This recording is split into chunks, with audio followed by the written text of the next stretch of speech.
Once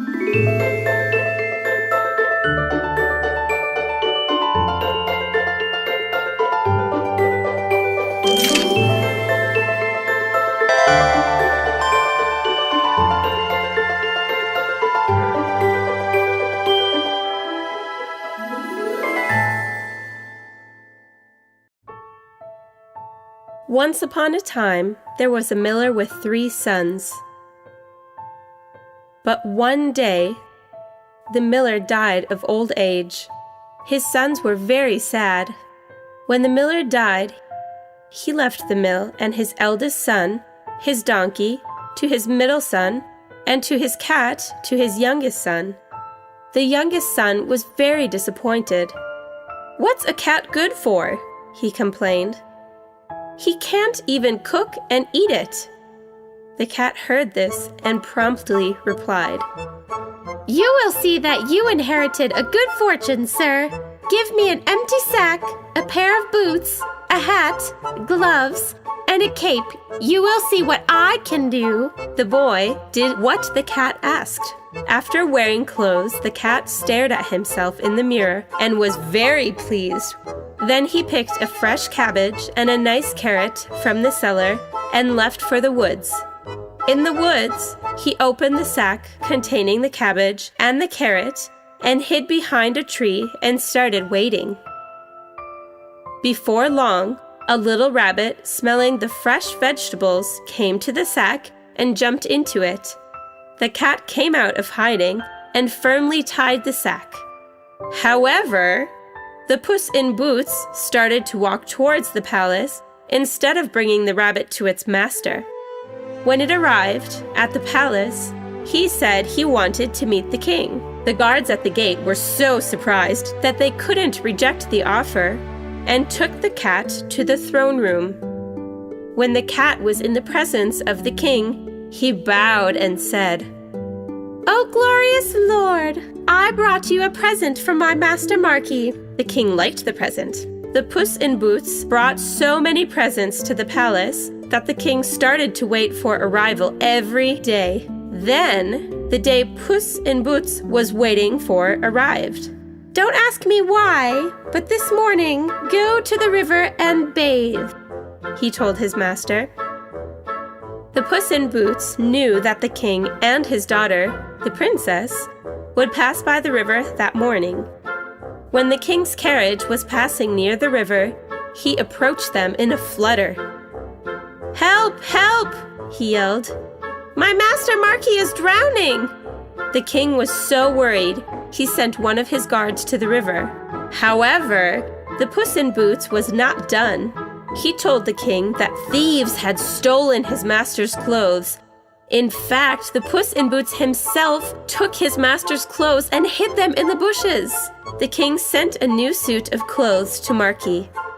As you can guess, the owner of the Puss in Boots was very surprised that they were calling him Marquis, but he acted smartly and did not say a word. After Marquis was dressed, the guards took him to the king's carriage. The king invited him to the carriage so they could take him where he was headed, and he introduced Marquis to his daughter. At first sight, the princess fell in love with Marquis. At that moment, the Puss in Boots asked for permission to leave and left the carriage. He ran to a large field not far away where people were working. "Listen to me!" he yelled. "The king is coming this way! If he asks you who owns these fields, you will say my master Marquis owns them, or I will have you sliced like melons." Puss in Boots ran for a little while more and ran into farmers working in a wheat field. He told the same things to them. He started running again, and he told the same things to anyone he met. Finally, he arrived at the castle of an old giant. While the king's carriage passed through the fields, the king asked everyone he met, "Who owns these fields?" And every time he got the same answer. The king was surprised that Marquis owned so many lands. So did the owner of the Puss in Boots. However, he guessed that this was the cat's doing and kept his silence.